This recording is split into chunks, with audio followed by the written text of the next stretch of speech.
Those pictures that you just saw were protests against police departments all over the nation. Every day, black people are racially discriminated by police departments in the USA. Countless African Americans are gunned down by police just because of false stereotypes based on the color of their skin. There are numerous cases where black men, and many of them were teenagers, are shot and killed by white police officers. And, in a lot of these cases, those police officers did not face any charges for their lethal actions.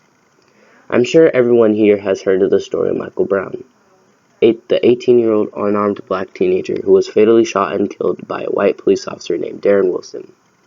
Some of the pictures that I just showed you earlier were protests against the jury decision on Darren Wilson not getting indicted for the killing of Michael Brown. But Michael Brown isn't the only black person who died violently at the hand of a white police officer. Eric Garner said, "I can't breathe" 11 times before he was choked to death by 4 police officers. Tamir Rice, a young 12-year-old boy, was killed by a white police officer just because he was pointing a tiny pellet gun at people in the blink of an eye. A little less than 2 months ago, Laquan McDonald, a 17-year-old boy, was shot 16 times by an officer in Chicago.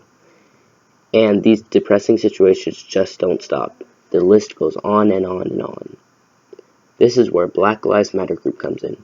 After George Zimmerman was found not guilty after the death of Trayvon Martin in 2012, the Black Lives Matter group was born, with the sole purpose of fighting against the resistances and resilience of black people. It's a unique group that goes beyond killings of black people by police. It's a call to action and a response to the virulent anti-black racism that has been practiced in this country for too long. And the Black Lives Matter group isn't just in one place. It's all over the United States. The popularity of the group has soared within the last couple of years. More and more people are aware of racism within police departments. And that is mostly thanks to the Black Lives Matter group. There are many news articles that I included in my reading log this year about different cases involving police brutality towards black individuals. Some people think I might follow these horrific stories because I'm African American.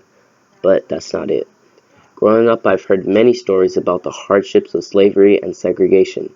My parents would tell me how this generation is so lucky because black people don't have to worry about any discrimination. And they're right, it was hard if you were African American living at that time. You would experience racism every single day.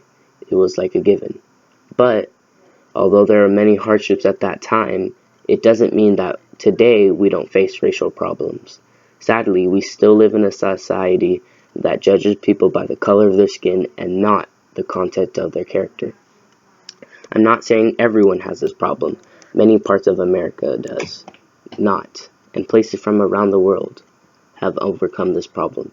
But there are still parts of the world that hasn't, and in due time, I hope that will change.